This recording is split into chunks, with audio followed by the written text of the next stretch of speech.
भोंदू खरात संदर्भातली अपडेट। भोंदू खरातची पत्नी कल्पना खरातच्या अटकपूर्व जामीन अर्ज हा राहता कोर्टाने फेटाळलाय।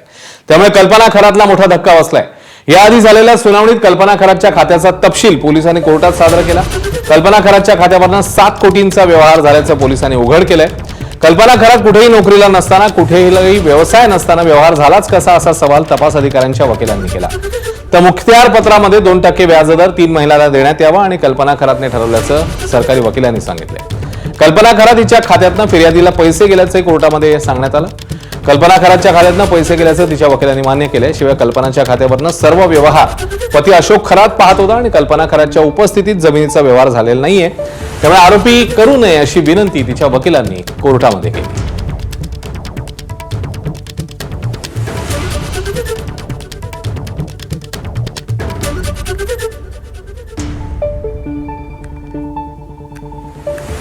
तर कल्पना खरात 31 मार्च पासून फरार आहे। जवळपास आता महिना उलटत आला आणि त्यावेळी अटकपूर्व जामीन अर्जावर सुनावणी पार पडली, ज्यामध्ये हा अर्ज कोर्टाने फेटाळलेला आहे।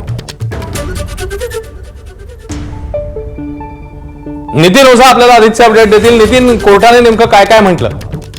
निश्चितच जर पाहिलं तर कल्पना खरातसाठी हा मोठा धक्का म्हणावा लागेल। गेल्या 31 मार्च पासून कल्पना खरात फरार आहे आणि तिने अटकपूर्व जामीन मिळण्यासाठी राहता सत्र न्यायालयात अर्ज केलेला होता। मागील 2 तारखा पुढे ढकलल्यानंतर आज अखेर युक्तिवाद झाला। त्यात आरोपीच्या वकिलांनी अत्यंत प्रभावीपणे युक्तिवाद केला। त्यात त्यांनी कल्पना खरात कशी दोषी नाही हे सांगण्याचा पुरेपूर प्रयत्न केला। मात्र हे सांगत असताना विशेष म्हणजे अशोक खरात यांच्याविषयी मात्र ज्या आर्ग्युमेंट करण्यात आलं त्या संदर्भात त्यांचे काय काम चालू होतं, ते काय करायचे मला माहिती नाही, असा युक्तिवाद कल्पना खरात वकिलांनी आला। मात्र या सगळ्या युक्तिवादाला उत्तर करताना सरकारी वकील असेल, फिर्यादीचे वकील असेल आणि जे तपासच्या जे अधिकारी आहेत महत्वाचे आयोग या सगळ्या गुन्ह्याचे, यांनी ज्या प्रभावीपणे आपले मुद्दे मांडले त्या मुद्द्यांच्या आधारे अखेर 1.25 तास हा युक्तिवाद चालला। त्यानंतर कल्पना खरात हिचा जामीन अर्ज आता फेटाळण्यात आल्यानं तिच्या अडचणीत वाढ होते।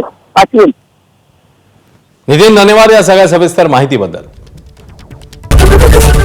एबीपी माझा, उघडा डोळे बघा नीट।